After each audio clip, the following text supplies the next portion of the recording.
আসসালামু আলাইকুম। আজ আমরা রবার্ট নেসবেটের একটা অসাধারণ বই নিয়ে কথা বলবো, দ্য কোয়েস্ট ফর কমিউনিটি। ভাবুন তো, বইটা লেখা হয়েছে প্রায় ৭০ বছর আগে, কিন্তু আমাদের আজকের দুনিয়া, আমাদের সমস্যাগুলো বোঝার জন্য এটা এখন যেন আরও বেশি প্রাসঙ্গিক হয়ে উঠেছে। চলুন শুরু করা যাক একটা প্রশ্ন দিয়ে, যেটা হয়তো আমাদের অনেকেরই মনের কথা। আচ্ছা, চারপাশে এত মানুষ, এত যোগাযোগ, তারপরেও আমাদের কেন এত একা লাগে? কেন আমরা প্রায় একা বোধ করি? নিসবেটের এই বইটা কিন্তু ঠিক এই গভীর প্রশ্নটারই উত্তর খোঁজার চেষ্টা করে।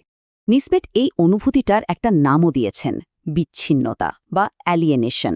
আর তিনি খুব পরিষ্কার করে বলছেন, দেখুন, এই যে একাকিত্ব, এটা কিন্তু কোনো ব্যক্তিগত দুর্বলতা না, বরং এটা আমাদের আধুনিক সমাজেরই একটা বৈশিষ্ট্য। মানে যখন আমাদের চারপাশের প্রতিষ্ঠানগুলো বা পুরো সিস্টেমটাকেই কেমন যেন দূরের, অর্থহীন, এমনকি প্রতারণামূলক মনে হতে থাকে, তখন কি হয়? স্বাভাবিকভাবেই মানুষ নিজেকে গুটিয়ে নেয়। আচ্ছা, এবার আসা যাক নিসবেটের সবচেয়ে গুরুত্বপূর্ণ আর সত্যি বলতে বেশ অবাক করা একটা যুক্তিতে। তিনি বলছেন, আধুনিকতার সবচেয়ে বড় যে দ্বন্দ্বের কথা আমরা সবসময় ভাবি, মানে ব্যক্তি বনাম রাষ্ট্র, সেটা নাকি আসলে কোনো দ্বন্দ্বই না, বরং এটা এক অদ্ভুত অংশীদারিত্ব। সাধারণত আমরা কি ভাবি? আমরা ভাবি যে একদিকে আছে ব্যক্তির চরম স্বাধীনতা, আর অন্যদিকে আছে একটা শক্তিশালী রাষ্ট্র। এই দুটো জিনিস তো একে অপরের শত্রু, তাই না? কিন্তু নিসবেট ঠিক উল্টোটা দেখিয়েছেন। তিনি বলছেন এরা আসলে একে অপরকে শক্তি জুগিয়েছে, হাতে হাত ধরে বড় হয়েছে। কিভাবে? দেখুন, ব্যক্তিকে পুরনো প্রথা থেকে মুক্তি দিতে রাষ্ট্রের দরকার ছিল। আবার সে ব্যক্তির ওপর নিয়ন্ত্রণ রাখতেও রাষ্ট্রের ক্ষমতা বেড়েছে। একটা অদ্ভুত লেনদেন, তাই না? এই ব্যাপারটা বোঝাতে নিসবেট টমাস হবসের যুক্তি টেনে এনেছেন। হবসের মতে ব্যক্তিকে তার পুরনো সামাজিক বন্ধন, মানে পরিবার, ধর্মীয় গোষ্ঠী বা পেশাজীবী সঙ্গ, এগুলোর থেকে মুক্ত করার জন্য একটা শক্তিশালী কেন্দ্রীয় শক্তির দরকার ছিল। আর সেই শক্তিটাই হল রাষ্ট্র। রাষ্ট্র কি করল? এই পুরনো সম্প্রদায়গুলোকে ইচ্ছে করে দুর্বল করে দিল।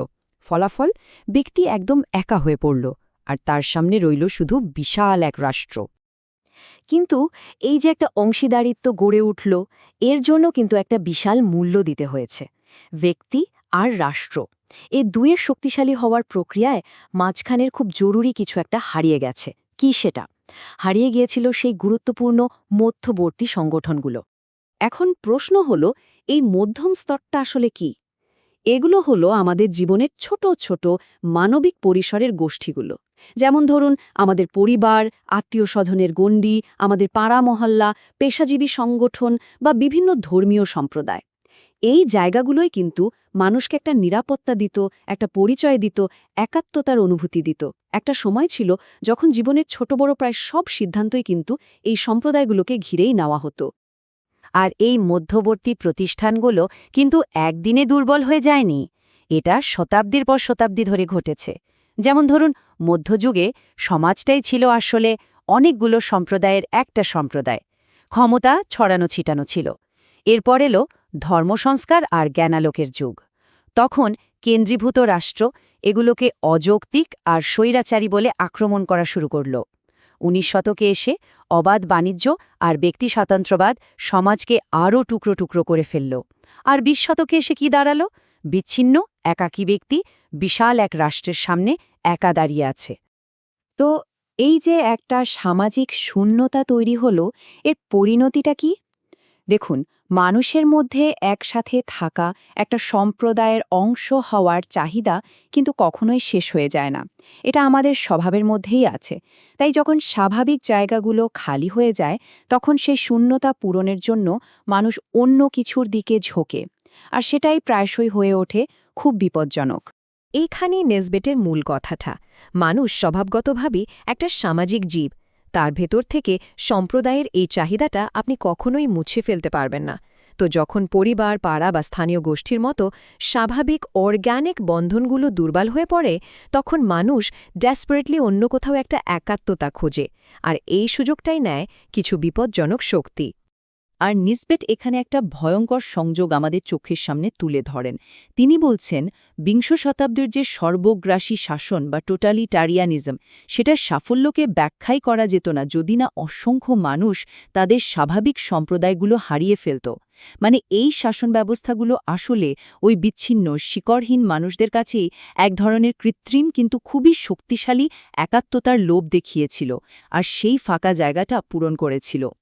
এই ধরনের চিন্তার একটা দার্শনিক ভিত্তিও কিন্তু আছে, যেমন জাক রুশোর একটা বিখ্যাত আর বেশ বিতর্কিত উক্তি আছে। তিনি বলছেন একজন নাগরিককে নাকি মুক্ত হতে বাধ্য করা যেতে পারে।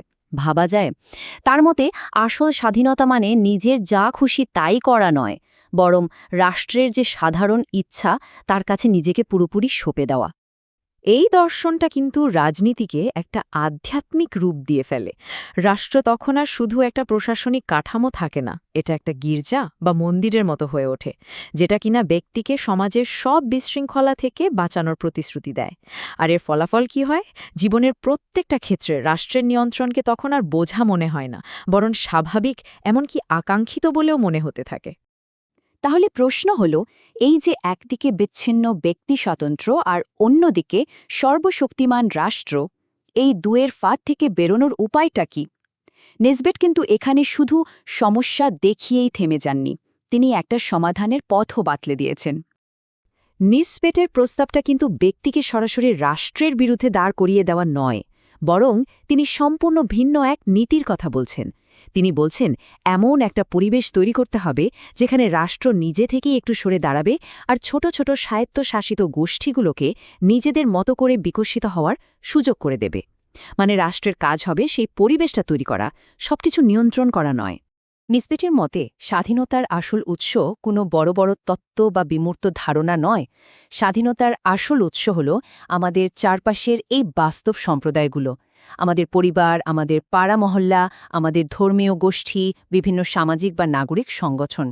এগুলোই একটা সুস্থ আর মুক্ত সমাজের একেবারে মূল ভিত্তি। আমাদের দৈনন্দিন জীবনকে, আমাদের সিদ্ধান্তগুলোকে অর্থবহ করে তুলে কিন্তু এই ছোট ছোট সংগঠনগুলোই। আর এখানেই আমরা নিসবেটের পুরো আলোচনার একেবারে সারমর্মে চলে এসেছি।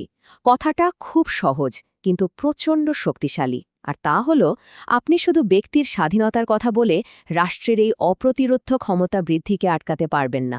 একে যদি সত্যি সত্যি প্রতিহত করতে হয় তাহলে আপনাকে সম্প্রদায়কেই সমর্থন করতে হবে, শক্তিশালী করতে হবে। তো এই আলোচনার শেষে প্রশ্নটা আমাদের নিজেদের কাছেই ফিরে আসে। রাষ্ট্রীয় ক্ষমতা আর চরম ব্যক্তি স্বাধীনতার এই যুগে আমাদের নিজেদের সম্প্রদায়গুলো আজ কোথায়? আমরা আমাদের একাত্মতা, আমাদের আপন ভেবে থাকার জায়গাটা কোথায় খুঁজে পাই? নিসবেটের এই ভাবনাগুলো হয়তো আমাদের চারপাশের দুনিয়া আর নিজেদের জীবনকে একটু অন্যভাবে দেখতে সাহায্য করবে।